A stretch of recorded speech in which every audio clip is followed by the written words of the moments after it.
Ben Simmons, the #1 pick in 2016, a 6'10" point guard that could practically do it all. He's an all-world defender and an elite playmaker. At one point, he was once heralded to become the next LeBron James. As he came out his rookie year, folks knew with all of their heart that he was going to be the next generational superstar of this league. 76er fans especially. And despite all the hype, all the flashes, the money, and the arrogance, he has shown to fall short time after time after time again. And it has finally come down to where he just had a historically terrible playoff series where he was practically unplayable. You guys are wondering, how the hell did he get to this point? Well, personally, it's not really rocket science. It comes down to one simple fact. He's not who he says he is. That little simple construct you have in your head of him, it's never been him. He has never been that for as long as he's been into the league. In fact, he is a player completely different, in my humble opinion. Now, before I fully go in depth in this video, I just simply want to say, I did not want to make this joint. The purpose of In My Humble Opinion is just straight up analyze, criticize if need be, and just to look at players for who they are and the like. Speaking on Ben Simmons, this has been a player that I've been criticizing ever since he stepped into the league. And I'm going to say this one more time. I did not want to make this video.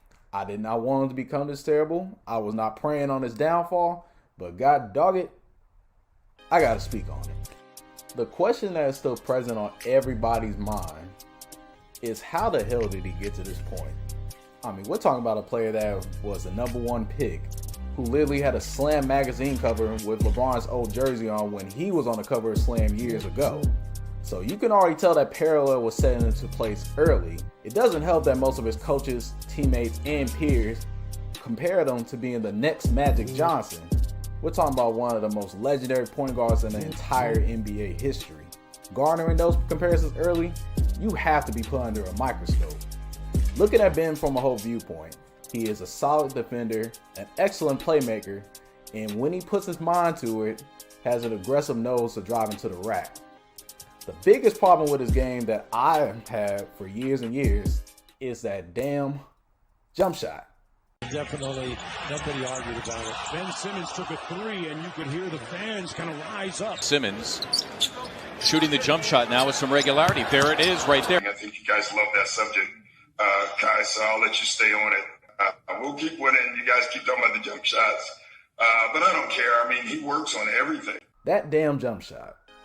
And everybody's quick to say basketball is not all about scoring. There's other ways you could affect the game. Well, riddle me this. When it comes to a point where you get to have the ability to do all these things right on the NBA floor,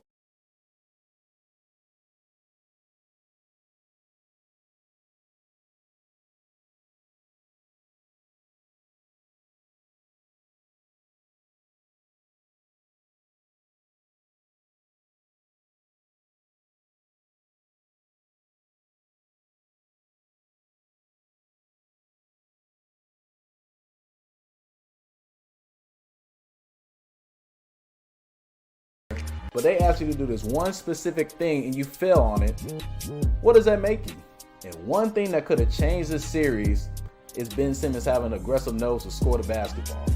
I mean, Joel Embiid was playing on one leg the whole entire time, putting up 30 and 10. Tobias Harris, he had games where he slipped up a little bit, but he was still showing up when need be. The one outlier that was screwing up that whole entire team was Ben Simmons. And it wasn't even that he was just shooting terrible from the field. He was barely even trying to shoot at all. If you look at his fourth quarter percentages, there were times where he went 0 for 0, 0 for 2, multiple times where he didn't even take over 4 attempts a game. When you're a basketball player, yet alone a 6'10" point guard, and you can't even utilize your size to be aggressive in the paint and get a bucket for your team, you're a liability. And you know what has been the most frustrating thing out of watching Ben Simmons for the past 4 years? It's how everybody tries their hardest and goes out their way to make so many excuses for him. And if you notice, as soon as he walked into the NBA, the narrative's twisted for him every single year. He first came in as a next generational superstar. Then he became a great playmaker. Then he became a defensive playmaker that can't do anything on offense, except he can do everything else better on the basketball court. That's why I always said Ben has always had the longest leash in the NBA. Because every time I talk about him or hear from him, or even talk to my friends about him, it's nothing but excuses on top of excuses. We hear other players in the media, such as Lonzo Ball, get criticized and drugged through the mud all of his career, but he has shown more improvement than Ben Simmons himself. I mean, compare the games. Lonzo Ball, an elite playmaker, just like Ben Simmons. Both were solid defenders, as Lonzo Ball is one of the most underrated perimeter defenders in the NBA. But the biggest outlier between those two is the difference in shooting. People kill Lonzo Ball for coming into the NBA with no jump shot or his inability to make one. Why can't you give the same criticism to Ben Simmons? I mean, there's no way in the world I'll be going on Call of Duty or live streaming all the time talking crap about everybody else when your game hasn't even moved an inch. You getting it? Hop on, man. Play one. You got time. Who do you play tomorrow? Hawks. Yeah, you got plenty of time. That Washington Wizards announced that he was the most overrated player in the NBA. I agree with him wholeheartedly. And people dragged him on social media for saying that. But his premonition has come extremely true. And I've been agreeing with him from the start. If you go back on my tweets, there were multiple times where I criticized Ben Simmons saying, oh, he's 6'10", he doesn't use his body right. He doesn't have a post game. His bag is extremely limited. There were multiple times where I gave you the signs and people just ignored it. And you know why? His mentor is LeBron James himself. It might seem wild to make this comparison, but think about it. He signed under Clutch Sports. Every time the summer comes around, him and LeBron have open gyms together and train. There's always that little baby umbrella over Ben Simmons as to, oh, don't talk to him like that. He does this and this and that. He's not that type of player. Well, if you're compared to LeBron James out the gate, you're supposed to be the best player in the league by now. This is his 4th year. And by his 4th year, his game is not expanded at all. And that is a warning sign to Philadelphia fans. And you can obviously tell after this playoff series, they are tired of the bull. They're tired of Ben playing like he's playing and showing no improvement. And what makes it worse, he is signed to an $170 million contract with the Sixers. They still owe him $130 up until 2025. The way I see it, those guys are stuck. His trade value is tanked to the ground, to the point to where I feel like Philadelphia is forced to keep him and to work with him because nobody wants to deal with that. He's literally a black hole on offense. And I don't know if you guys remember this, but I remember one point a couple years back, he had that baby hook to his game. When we played with him on 2K, every time he drove, he just went to that hook shot.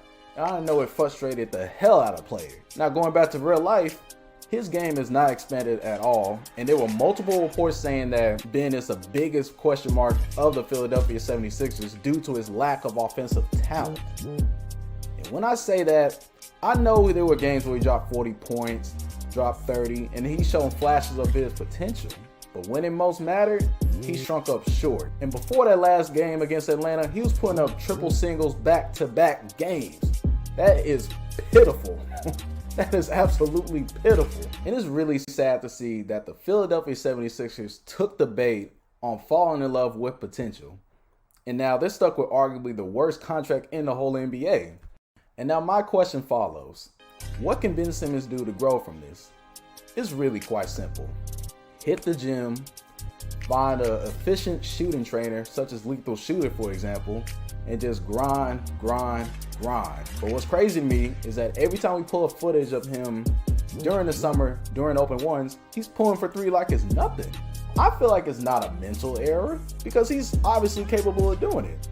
Go back to his summer league highlights. He was shooting mid-range on top of mid-range. And if that Ben Simmons was playing in this last playoff series, oh, Philadelphia will be unstoppable.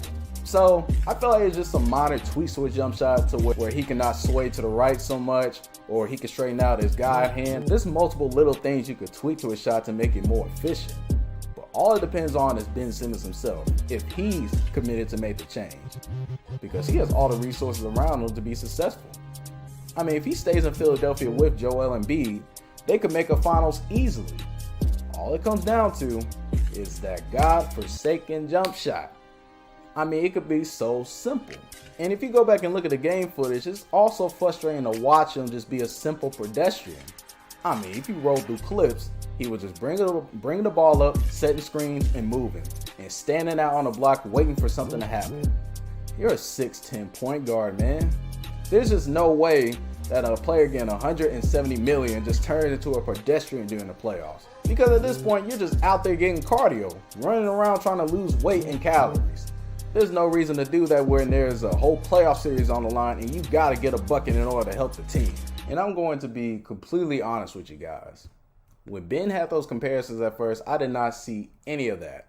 I did not see no LeBron from him. I didn't see no Magic. The only time I seen why people compared it to him is his passing and playmaking ability, which is fair, which is pretty fair.